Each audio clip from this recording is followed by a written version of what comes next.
EV、EV ですね。EV。エレクトリック・ビークル。電気自動車のことですよね。うん。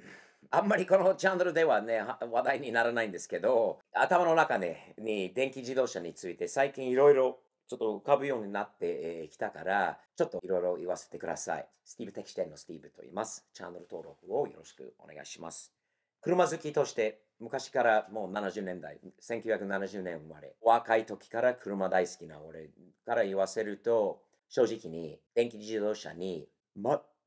く興味ありません。話題になってるの分かるんですが、技術的にもすごいなっていうところもね、俺を見てすごいなっていうところもあるんですが、電気自動車というのは、俺から考えると自動車ではないですよね。エンジンというのは、普通の燃料で動くエンジンが自動車だっていう頭です。なぜこんなにね、電気自動車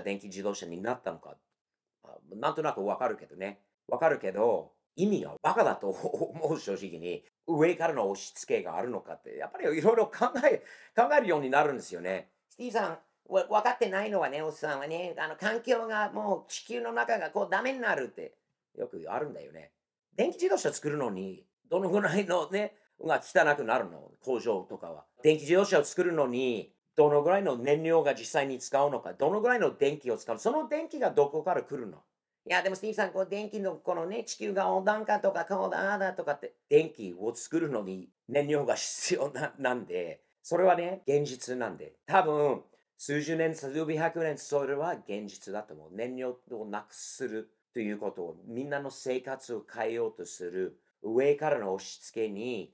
気をつけようね。なんか悪意があるような気がしますよね。感じますよね。自分は電気自動車持ったことありません。買うつもりはないんですが、周りにいっぱいあります。大好きな人もいっぱいいる。本当はもともと車好きな日本人とアメリカ人の中でも、絶対電気自動車買わないんだろうと思う人で買ってる人もいます。その中ですごい満足している人と、すごい後悔している人もいる。もうビジネスとして後悔しているビジネスが多いらしいんですよね、今は。アメリカの大手レンタルカー会社、ハーツ。昔からね、何年か前からもう全部電気に変えようとしたところをいっぱい購入しちゃってトラブルだらけ。この今寒い時期。寒い中では全く充電できない。数時間の充電できない状態でどうするのか。事故ったら修理がめっちゃ高い。ちゃんと操作わかる人も少ない。そして何よりも充電できない。もう行っても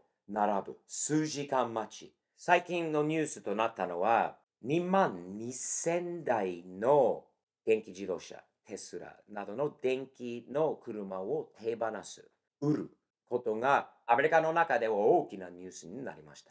これはなぜかというと、トラブルがいっぱいあります。壊れること、事故ること、事故った後のレンタカーを直すのにかかる経費、ないパーツなどなどトラブルだらけで撤退をすることに。同じハーツが他と同じく2030年か2028年、そのあたりまでに電気自動車にするって言ったハーツ。自分たちの車なんか40%ぐらい最近までもう電気自動車として頑張ってきたんだけど、やっぱり会社的に、お客さん的に、環境的に、いろんな面から見ると全く使えない、合わない。やっぱり元に戻るっていう判断をしたハーツが、本当に最近のニュースですね。ハーツだけじゃないと思いますね。それ以外にも電気、アマゾンのトラックも結構トラブルがあるみたいですよね。長く使えない。充電できなくなる。充電器のあるところにいても壊れてるとか、寒いから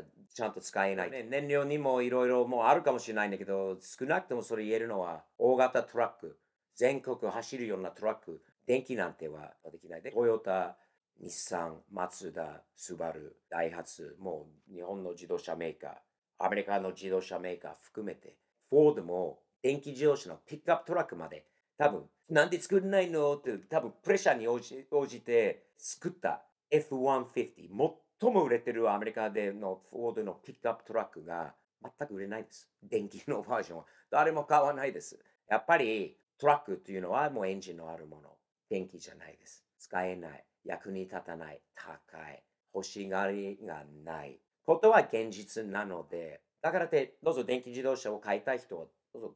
買ってください。イーロン・マスクとかいろんな方がね、すごいものもできたと思います。すごい技術かもしれないんだけど、なぜ買うのか、何のあるの、それはちゃんと考えてから買った方がいいと思いますよね。何に使うのか。実際に本当は信頼性とか、他の人の経験とかいろいろ聞いてください。そしてあと、これ買って充電は無料だとかっていうのもあったらしいんだよね。テスラのところに持っていけば充電は無料でできるっていう話だったのかな、最初は日本でも、アメリカでもそうだったかもしれないけど、今となってそれ変わってない。俺は聞いた話によると、充電するのに、まだね、結構お金がかかるようになったんですよね。いや、でもスティーブさん、それはまだ燃料と考えるとまだ安いですよ。まだ。まだ電気自動車ができて、この10年のうちにもう、燃料の半分まで上がってるのか。いつまで次は燃料を超えることがあると見えない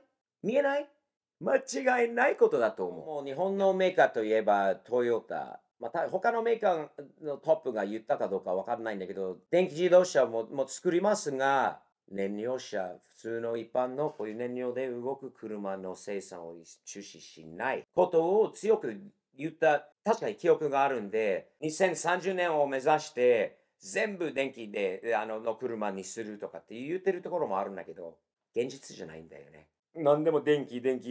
騒いでる中で、いや、燃料車まだ続けて作りますと言えるトヨタ車に、勇気があるんだよね。カリフォルニア州でクラシックカー、古い車、趣味で俺らみたいに大好きな人たちが車が今度走れないように、カリフォルニアに入れないように、結局バンされるようなことになるので、カリフォルニアでクラシックカーで走って走るのは最高に気持ちいいことなんだけど、そういう話ももう新聞などのいろんなところにも出てるので、何のために、充電できない電気自動車のために、人がどこにも行けないの車を買わされる、高い車を無理やりに買わされるためとか、何のためとか、どこにお金が来てるんだろう、誰のお金が動いてるんだろう、とにかくおかしいと思います。最後に、